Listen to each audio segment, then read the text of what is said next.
దసరా శరన్నవరాత్రుల ఉత్సవాలు దేశవ్యాప్తంగా వైభవంగా జరుగుతున్నాయి.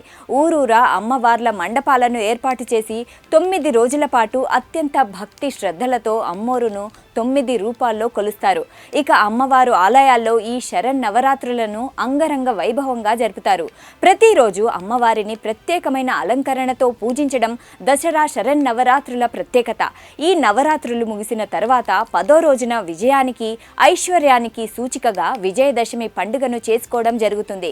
ఇక పశ్చిమ రాష్ట్రంలో ఈ నవరాత్రులను మరింత విశేషంగా నిర్వహించడం జరుగుతుంది. కలకత్తా కాళికా అమ్మవారికి శరన్నవరాత్రుల్లో విశేషమైన పూజలు చేస్తారు. అయితే అదే పశ్చిమ బెంగాల్లో ఓ చోట మాత్రం ఈ వేడుకలను ఒక్క రోజులోనే ముగిస్తారు.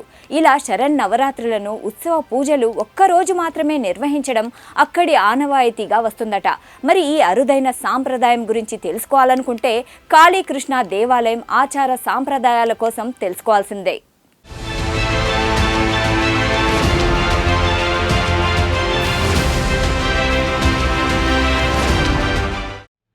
దేశవ్యాప్తంగా దసరా శరన్నవరాత్రి ఉత్సవాలు 9 రోజుల పాటు వైభవంగా జరగడం ఆచారంగా వస్తుంది. అయితే పశ్చిమ బెంగాల్లోని ధేనువా గ్రామంలో మాత్రం ఈ వేడుకలు ఒక్క రోజులోనే ముగిస్తాయి. ధేనువా గ్రామంలోని కాళీకృష్ణ ఆలయంలో దసరా శరన్నవరాత్రి ఉత్సవ పూజలు ఒక్కరోజు మాత్రమే నిర్వహించడం చాలా ఏళ్లుగా కొనసాగుతున్న ఆనవాయితీ. అయితే ఇదొక అరుదైన సాంప్రదాయం. ఈ ఆసక్తికర సాంప్రదాయం 1937లో ప్రారంభమైంది.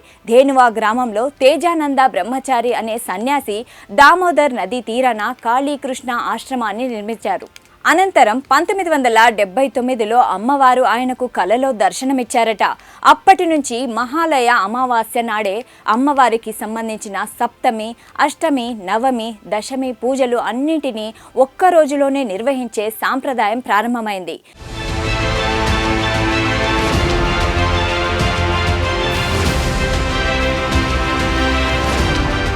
అయితే మహాలయ అమావాస్య నాడే చేసే ఈ ప్రత్యేకమైన పూజలో 9 రకాల పవిత్ర పత్రాలతో తయారైన నవపత్రికను జలాభిషేకం చేసి అమ్మవారి విగ్రహం ముందు ఉంచుతారు. ప్రత్యేకంగా జయ, విజయాలతో కూడిన అమ్మవారి విగ్రహం మాత్రమే ఇక్కడ ప్రతిష్ఠింపబడుతుంది. పూజలు పూర్తయిన తర్వాత నవపత్రికను నదిలో నిమజ్జనం చేస్తారు. అయితే విగ్రహం మాత్రం భక్తుల దర్శనార్థం అక్కడే ఉంచుతారు. కానీ ఎలాంటి పూజలు నిర్వహించరు.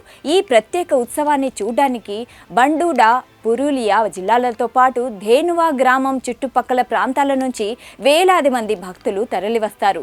మహాలయ అమావాస్య రోజే దుర్గా విగ్రహానికి సప్తమి, అష్టమి, నవమి, దశమి పూజలు నిర్వహిస్తుండడంతో ఈ ఉత్సవంలో పాల్గొని అమ్మోరును దర్శించుకునేంత మాత్రానే అన్ని శుభాలు కలగడంతో పాటు అనుకున్నది సాధించగలుగుతామని భక్తుల ప్రగాఢ నమ్మకం. దీంతో ఏడాదికేడాది ఇక్కడికి తరలి వస్తున్న భక్తుల సంఖ్య గణనీయంగా పెరుగుతోంది.